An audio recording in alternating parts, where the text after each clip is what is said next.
સુરતમાં ચકચારી જૈન મુનિ દુષ્કર્મ કેસ મામલે સુરત કોર્ટ દ્વારા આરોપી શાંતિ સાગરજી મહારાજ ઉર્ફે સજનલાલ શર્માને 10 વર્ષની સજા સંભળાવવામાં આવી છે। ગતરોજ સુરત કોર્ટ દ્વારા આરોપી શાંતિ સાગરજી મહારાજ ઉર્ફે સજનલાલ શર્માને દોષિત જાહેર કરાયા છે। વર્ષ 2017માં આરોપી શાંતિ ઉર્ફે સાગરજી મહારાજ ઉર્ફે સજનલાલ શર્માએ વડોદરાની શ્રાવિકા યુવતીની પરિવાર સાથે ધાર્મિક વિધિ માટે સુરત બોલાવ્યા અને ત્યારબાદ દુષ્કર્મ આચર્યું હતું।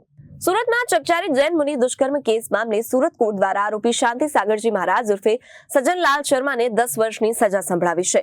ગતરોજ સુરત કોર્ટ દ્વારા આરોપી શાંતિ સાગરજી મહારાજ ઉર્ફે સજનલાલ શર્માને દોષિત જાહેર કરાયા।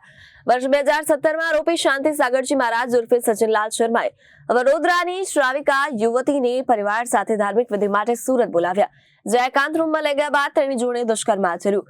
જે મામલે અઠવાલાઇન્સ પોલીસ સ્ટેશનમાં આરોપી શાંતિ સાગરજી મહારાજ ઉર્ફે સજનલાલ શર્મા વિરુદ્ધ દુષ્કર્મની ફરિયાદ નોંધાઈ છે। મામલે પોલીસે તાત્કાલિક આરોપીની ધરપકડ કરી નામદાર કોર્ટમાં ચાર્જશીટ ફાઇલ કરી, જ્યાં આજ દિન સુધી ડે ટુ ડે કેસ ચલાવવામાં આવ્યો હતો અને તમામ પુરાવાઓ તથા દલીલોને આધીન આજ રોજ આરોપીને સજા સંભળાવવામાં આવી અને તે ઉપરાંત 25,000નો દંડ પણ ફટકારાયો છે।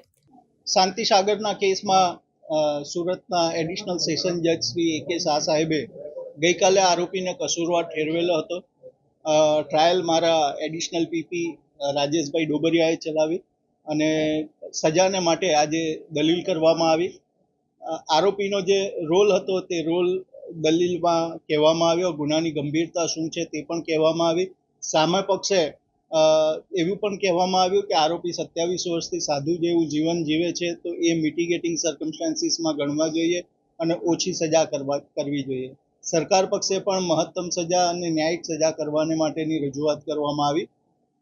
અત્યારે કોર્ટે ચુકાદો આપ્યો તે પ્રમાણે આરોપી શાંતિ સાગરને 10 વર્ષની કેદની સજા સંભળાવી છે।